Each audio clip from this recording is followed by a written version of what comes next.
Dober dan, en lep kolesarski pozdrav. Moja prva vožnja v februarju. Danes bi pa jaz imel nekaj vprašanj za vas, predvsem zakaj si moram kupiti nov kolesarski števec. A ja, pa še nekaj me zanima okrog obročev tam v drugi polovici videa.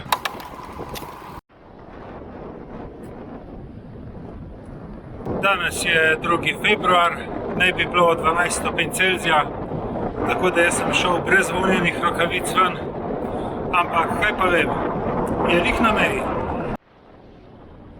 Kakor lahko vidite, jaz delam ta video malo na zalogo, zato ker bom šel za par dni na dopust, kjer skoraj sigurno ne bom kolesaril.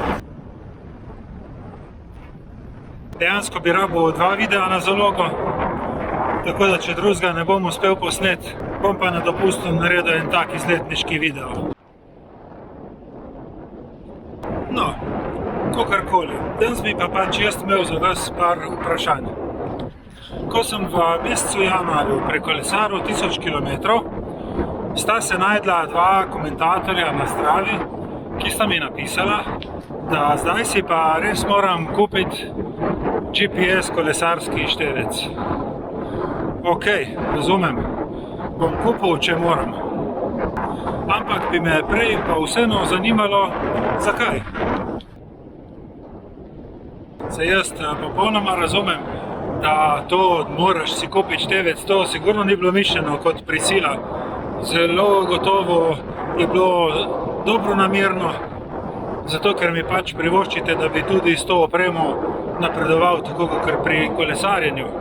Ampak vseeno bi rad slišal vaše argumente, zakaj bi jaz mogel imeti tak števec v primerjavi s tem, ki ga imam zdaj. Jaz sem do zdaj v življenju brez težav shajal s tem navadnim števcem. Trenutno imam Sigmo, ki kaže hitrost in od spodaj prevoženo pot. Če pa stiskam tisti gumbek, pokaže pa še povprečje, prevožen čas in pa koliko je ura. Ta ura mi trenutno kaže poletni čas, ker se mi ga za zimo ne da prestavljati. Ampak zame je to povsem dovolj. Večino časa, skozi vsa ta dolga leta, sem jaz potreboval od števca samo čas, ki sem ga porabil za vožnjo. Doma sem potem na računalnik s pomočjo Bike Map ali pa Map My Ride narisal progo, tam sem dobil točno razdaljo, zraven sem si vpisal še prevožen čas in to je bila vsa evidenca, ki sem jaz rabil. Dostikrat je kdo omenil, da je težko narisati kolesarsko progo, ampak vam povem, da ne. Jaz sem tako ali tako zmeraj kolesaril po cestah. V teh aplikacijah imaš pa tisto funkcijo magnetek, tako da se proga lepi na cesto in s parimi kliki izrižeš komot 50 km krog.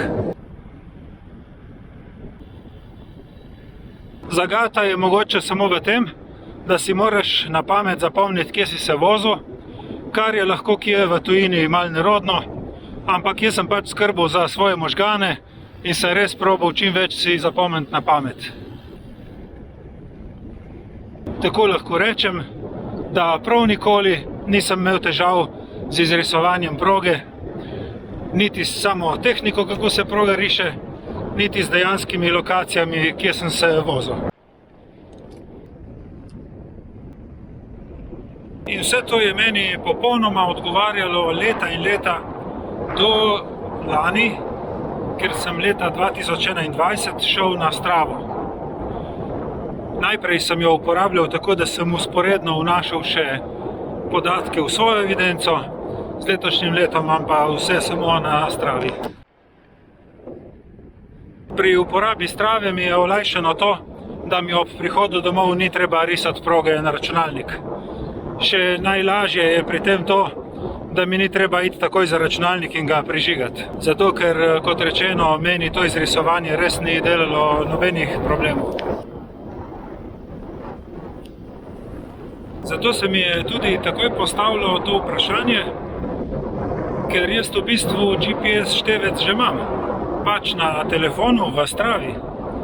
In kakšna razlika bi bila, če mi progo izriše Garmin glede na Stravo.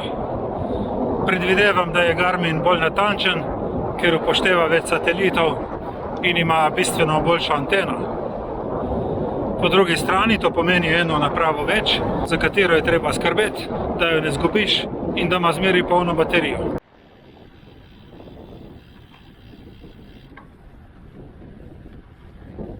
Seveda, sigurno so še druge prednosti.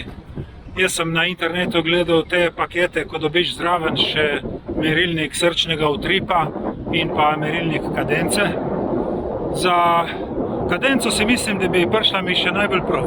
To me včasih res firm smatra, koliko hitro vrtim pedala, ampak spet pa ne pogrešam toliko, da bi to šel na vrat na nos kupovati. Za merilnik srčnega utripa, kaj pa vem, mogoče bi bilo pametno, nisem pa prav neki navdušen, da bi ga nosil s sabo. In ja, glih zato, ker je toliko enih stvari, o katerih, kot ste videli, nimam pojma, bi res rabil neke konkretne argumente, kakšno pošteno, dobro razlago, zakaj jaz vse to rabim. Prav res me zanima. Sej mogoče je argument samo ta, da rabim pač eno igračko za odrasle. Ni važno. Napišite mi, jaz bom vaše odgovore prebral in preučil in se bom potem bistveno lažje odločil za nakup. Mogoče bi bilo prav, prej, kakor se razpišete, da razčistim vsaj eno stvar. In sicer sem prebral na spletu, da ima ta Garmin nekega trenerja oziroma nekega kompanjona za treniranje. Čemu to služi? Predvidevam, da te vzpodbuja, da greš na kolesarjenje. Če je to, potem jaz te spodbude ne rabim. Jaz grem na kolo vsakič, ko lahko grem. In verjemite mi, da je to precejkrat. Res ne rabim nekih spodbud. V bistvu jaz, če hočem na silo ostati doma, se moram zakleniti na WC in vrč ključ skozi okno ven.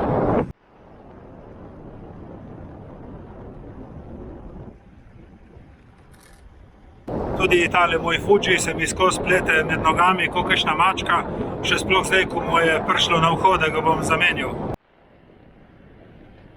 Vam pa povem, da če se bo nadaljevalo tako vreme, bomo imeli tukaj v roku 14 dni pomlad. Teloh, zvončki, mačice pa to. In potem aprila spet kakšna pozeba, neverjetno lepo je, res. V bistvu je že pomlad, če tako pogledaš. To je noro, sončno, brez oblačka, 12 stopinj.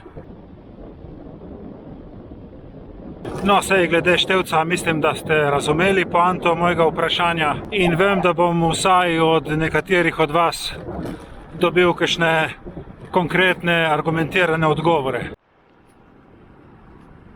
Še posebej pa me vaši odgovori zanimajo zato, ker tak števec res nameravam kupiti, ampak ga ne bom naročal zdaj pred dopustom, da me potem poštar brez veze ne išče in da ne vračajo paketa nazaj.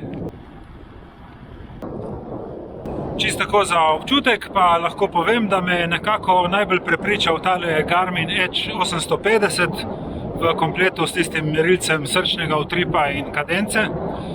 Na spletni trgovini Nencini Sport ga dobim za 365 evrov. Poštnina v Slovenijo je zastonj, tako da to res ni nek hud strošek, če je števc res tako ful dober. Bi imel pa jaz zdaj še eno vprašanje okrog menjave specialke. In sicer je nekako osnovna ideja, da bi že kar v štartu na njo dali še kakšne dobre obroče, kakšen Fulcrum 4 ali pa tiste DT Swiss. In zdaj se mi je pojavila dilema, kaj naredim s tistimi originalnimi obroči, ko bojo prišli gor na Skoto. A jih dam trgovcu v račun, ker je to pač možno, ali jih vzamem s sabo in jih spravim doma v špajzo. Zanima me pa predvsem zaradi tega, kaj potem narediti recimo čez 4-5 let, ko bom tisto specialko zamenjal, ali pustiti na njej zgonjene Fulcrum obroče in si ob novi specialki kupiti nove, ali pa je mogoče bolj pametno, da obdržim tiste dobre Fulcrum obroče, dam na specialko originalne Syncros in jo pač prodam naprej z originalnimi novimi nedotaknjenimi obroči. Koliko te Fulcrum obroči zdržijo, ali pa velja isto za DT Swiss, koliko te obroči zdržijo, koliko so dobri, a jih imaš lahko dvakrat po 5 let, ali je boljše se jih po 5 letih znebiti. Pa je pa, da tudi tisti Synchros obroči na Scottu niso tako slabi, tako da nisem prav povsem prepričan, kaj bi bilo najboljše narediti. Pa ne velja podobno kakor pri vprašanju glede števca. Predstavljajmo si, da recimo tam do 500 evrov denar ni problem. Ker bi res rad dobil tiste prave argumente, oziroma me ne zanimajo tisti argumenti, ki govorijo samo o tem, da je pač neka stvar strošek oziroma dražja kot nekaj drugega. Ja, evo, tako sem se motovilo in cjazil in snemal in vse živo, tako da se moram kar podvizati, da me ne ulovi tama.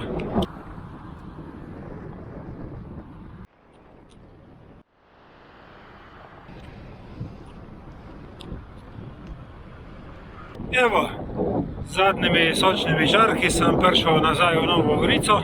Vaše odgovore na moja ne preveč težka vprašanja pričakujem od spodaj v komentarjih ali pa privat na elektronsko pošto rba.slo@tuta.io. Jaz sem prevozil točno 50 km, link od Strave, kje vse sem bil, je od spodaj v opisu videa. Bodite fajn, naredite še vi kakšen giro s kolesom. Hvala vam za pozornost in se vidimo prihodnjič. Čau!